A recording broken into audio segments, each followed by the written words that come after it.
On August 9, 2013, a Friday, 19-year-old Hannah Pierce drove her blue Subaru Outback through the eastern gate of Cascade Ridge National Park in northern Washington.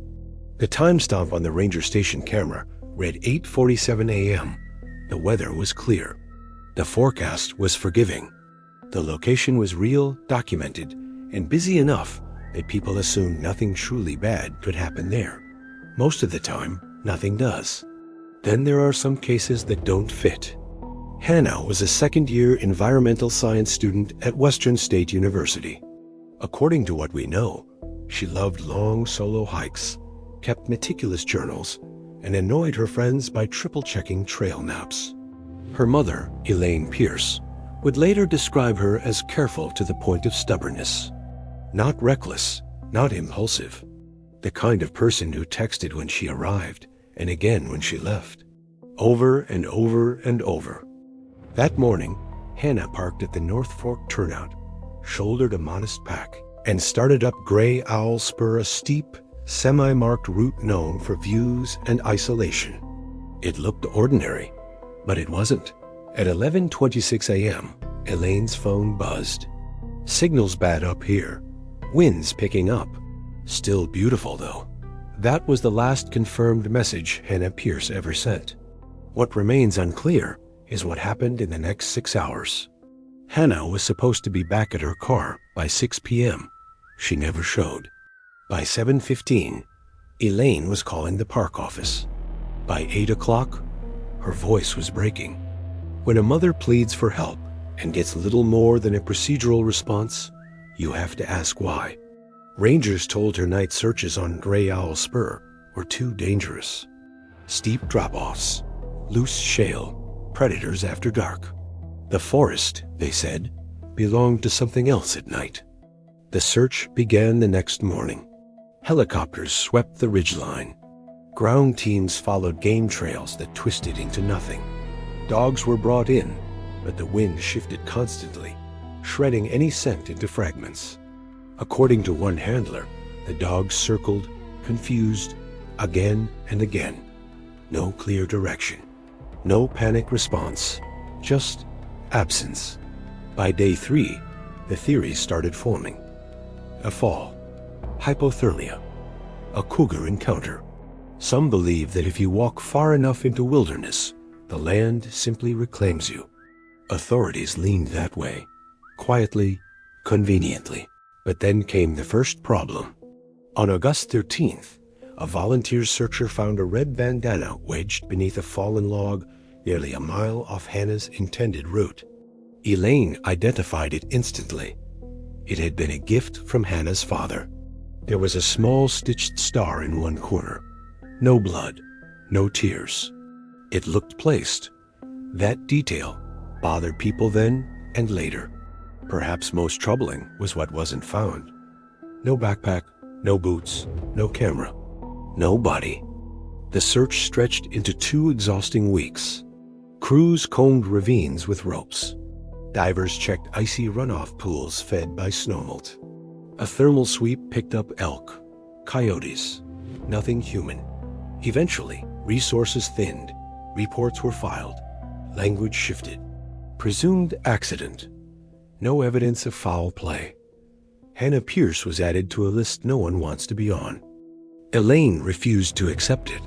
She insisted over and over and over that her daughter would never just wander off trail without reason.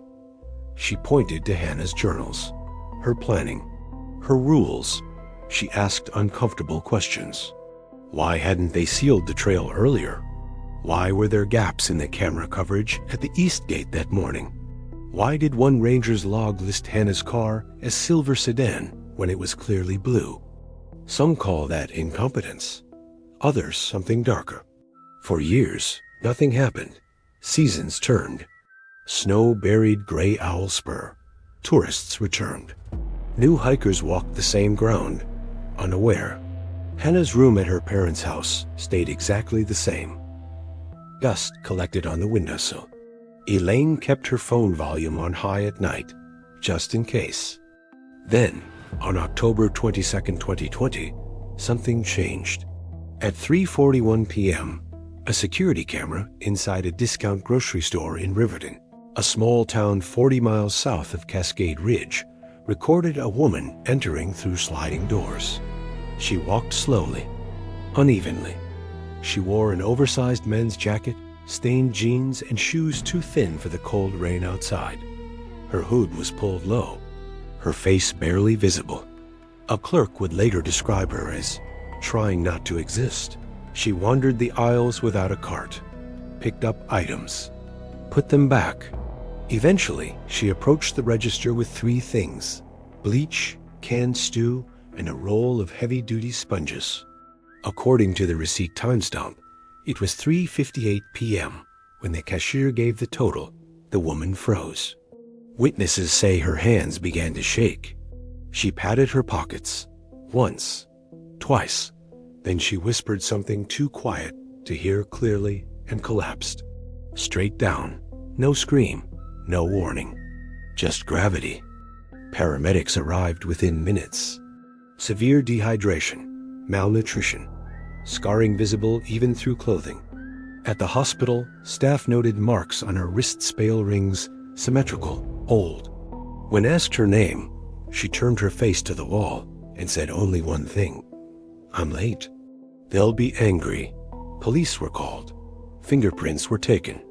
It was routine for unidentified patients. The officer expected nothing. The match came back 20 minutes later. According to the system, the woman in the hospital bed was Hannah Pierce. Unbelievably, shockingly, Hannah Pierce, missing since August 9, 2013, was alive. But whatever had walked into that store was not the same person who vanished on Grey Owl Spur. And that raises the question no one was prepared to answer. If Hannah Pierce had been lost in the forest, the story would have made sense.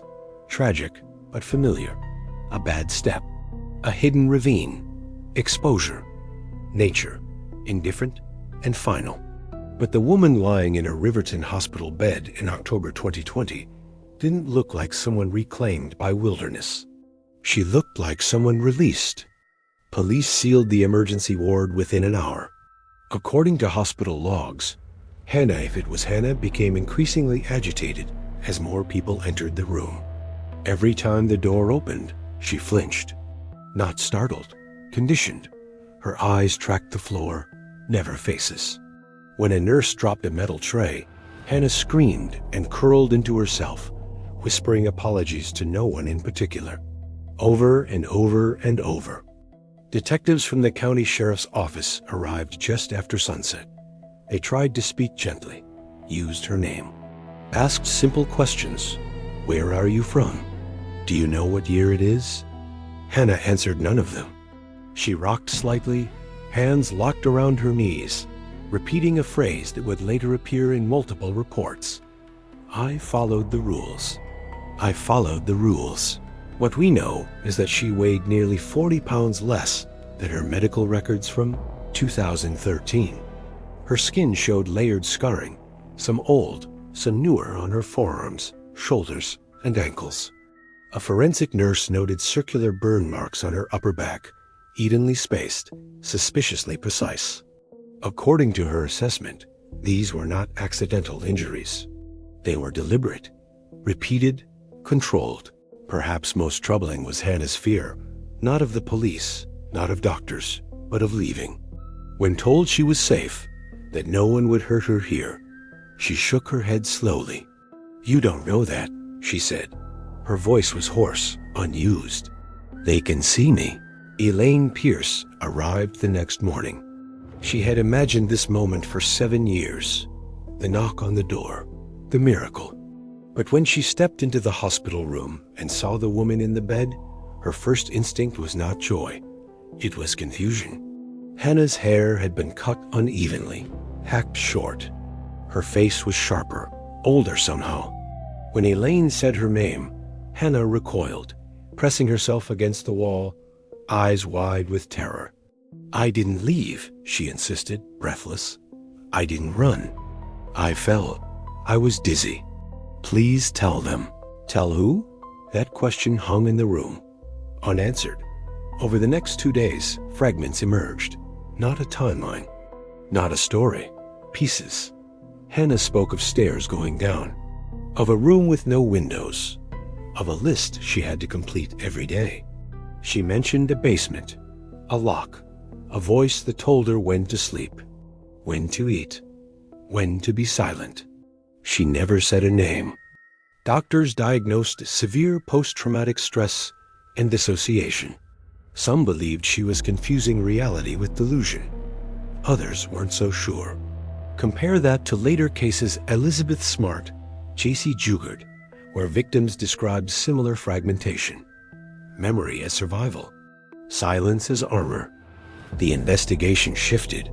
Detectives began with the only concrete detail they had. Hannah had walked into the grocery store on foot. Surveillance footage from nearby streets showed her appearing from the south, moving with purpose but no hesitation, as if following an invisible route she'd walked many times before. She never looked at passing cars, never asked for help. She arrived with a list. The list mattered. An officer cataloging Hannah's clothing found a crumpled piece of paper stitched into the lining of her jacket. On it, bleach, stew, sponges. The handwriting matched samples from Hannah's college notebooks, confirmed by a forensic analyst, but the letters were uneven, pressed hard, as if written under stress. On the back of the paper was a partial stamp, faded and smeared. It took hours of enhancement to make it legible. North Valley Auto, a small repair shop, East Riverton, 2 miles from the grocery store. It looked ordinary, but it wasn't. Detectives visited the shop under the pretense of a regulatory check. The owner, a man named Caleb Rook, was cooperative. Early 40s, soft-spoken, married. According to records, he and his wife Marissa lived in a single-story house less than a mile away. No criminal history. No red flags on the surface. Nothing. But neighbors told a quieter story. An older woman across the street mentioned seeing a girl occasionally. Early mornings, late evenings, always working, taking out trash, scrubbing a driveway that was already clean. She never waved, never spoke, wore oversized clothes. I thought she was a foster kid, the woman said. Or maybe a relative they were helping. Why did witnesses stay silent? Because nothing looked wrong. Because people mind their business. Because evil doesn't always announce itself with screams. A search warrant was approved within hours. At 5:12 a.m. on October 24th, officers breached the Rourke residence. Caleb and Marissa were taken into custody without resistance.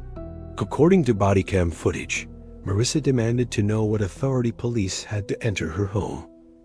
Caleb said nothing. He just watched, cold, calculating. The house was immaculate.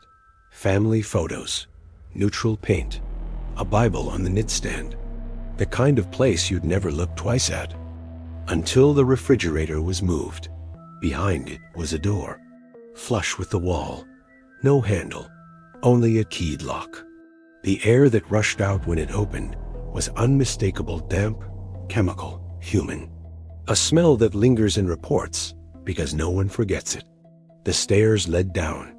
The basement was soundproofed, padded walls, no windows, a mattress on concrete, a bucket, a chain bolted into the floor, its length measured to allow movement, but only just.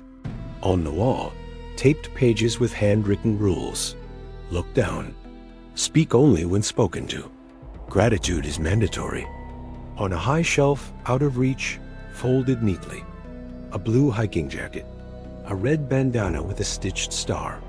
Hannah's. Investigators stood in silence. Some turned away. Others documented everything. Because this is what cases like this demand proof. Receipts, diagrams, something solid to hold on to when the story becomes unbearable. Digital forensics later revealed plans on Caleb's computer dated June 2013.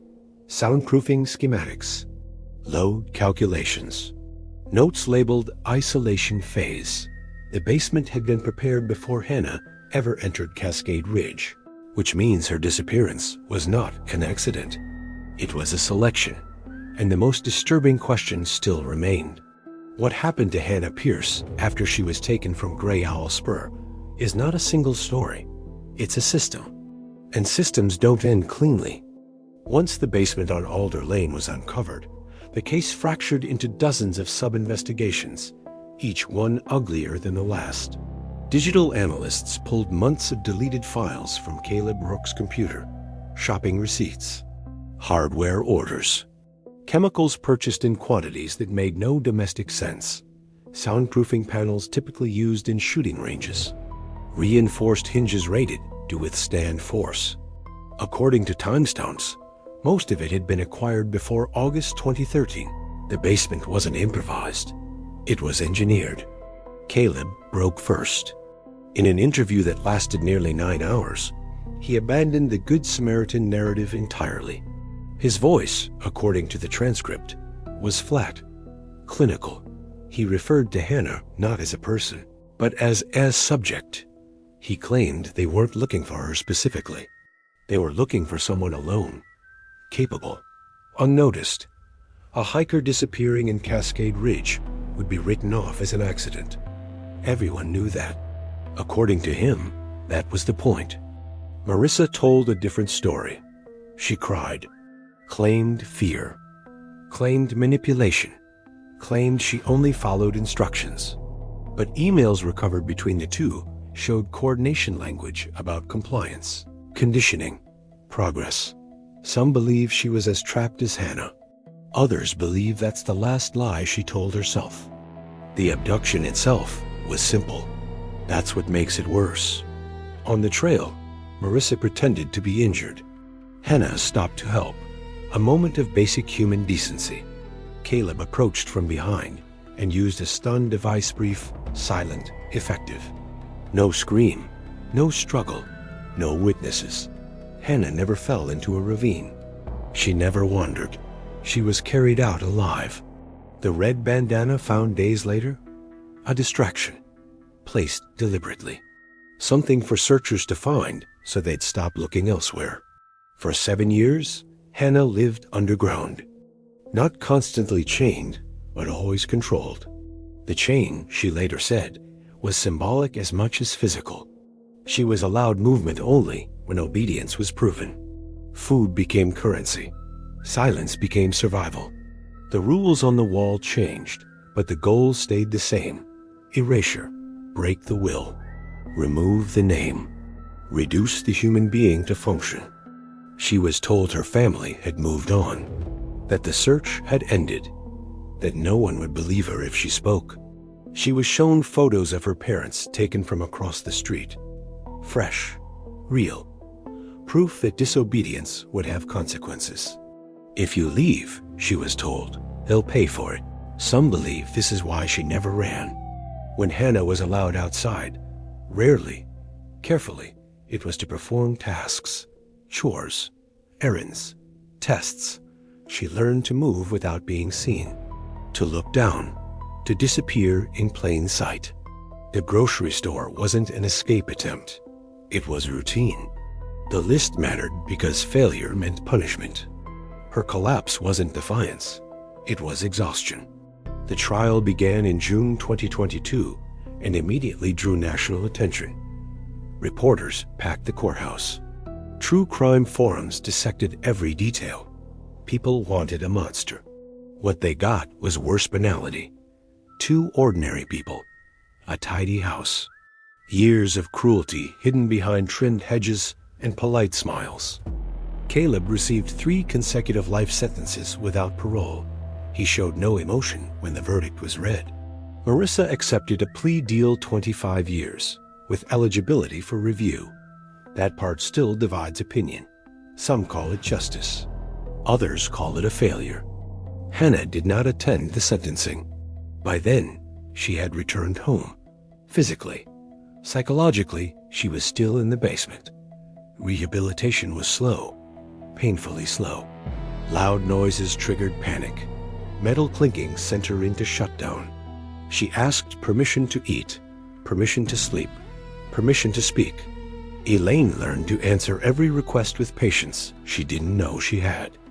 Imagine waiting 7 years for a miracle, then realizing the miracle needs you to rebuild it piece by piece. Hannah changed her name within a year. She does not speak publicly. According to her family, some days are good, others aren't. Healing is not linear. It circles back on itself. Again and again. Cascade Ridge National Park still welcomes hikers every summer. Gray Owl Spur remains open. A sign warns of difficult terrain.